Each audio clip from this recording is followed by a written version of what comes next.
Hi guys, இன்றைக்கி நம்ம விளாகில் ஒரு ஸ்பெஷலான விஷயத்தை பற்றி ஷேர் பண்ண போகிறேன். அது வீடியோ எண்டிங்கில் சொல்கிறேன். இப்போ நம்ம ஸ்டோரிக்கு போகலாமா? எலிஃபேண்ட்டுன்னு சொன்னது ஓகே சொல்லிட்டேன். எனக்கு வேறு டவுட் வந்துருச்சு. உண்மையாக எலிஃபேண்ட் வந்திருக்குமா இல்லை இவங்க சும்மா சொல்லியிருப்பாங்க. நான் திரும்பவும் போய் கேட்டேன். அவங்க வச்சு காமிச்ச வீடியோவில் டாய் ட்ரெயின் போயிட்டுருக்கும்போது எலிஃபேண்ட் வந்துச்சு. அந்த டாய் ட்ரெயினை நிப்பாட்டிட்டாங்க. அங்கே இருந்த பேசஞ்சர்ஸ் எல்லாமே எட்டி பார்த்தாங்க. அதை விளாகர்ஸ் வந்து ஷூட் பண்ணி போட்டிருந்தாங்க. அதெல்லாம் பார்க்கும்போது எனக்கு ரொம்ப எக்ஸைட்மெண்ட்டாக இருந்தது. சரி எப்போ போகலான்னு அவங்க கிட்டே கேட்டேன். அதுக்கு சரி நான் பார்த்து சொல்கிறேம்மா, நம்ம டேட் ஃபிக்ஸ் பண்ணிட்டு போகலான்னு சொன்னாங்க.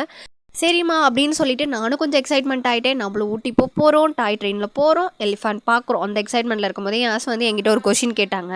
சப்போஸ் போகிற மாதிரி இருந்தால் ட்ரெயின் புக் பண்ணலாமா இல்லை ஸ்லீப்பர் பஸ் புக் பண்ணலாமான்னு என்கிட்ட கேட்டாங்க. நான் வந்து டே அண்ட் நைட் 2 டைமிங்லேயும் ட்ரெயினில் அதுவும் என் ஆஸ் கூட ட்ராவல் பண்ணியிருக்கேன். ஸோ அந்த டைம் வந்து நான் ஸ்லீப்பர் பஸ் புக் பண்ணலான்னு சொன்னேன். சரிம்மா அப்படின்னு சொல்லிட்டு அவங்களும் விட்டுட்டாங்க. இந்த ஸ்டோரியை ஃபுல்லாக கேட்க என்னோட சேனல் சப்ஸ்கிரைப் பண்ணிக்கோங்க. பிடிச்சிருந்தா மறக்காமல் லைக் பண்ணுங்கள்.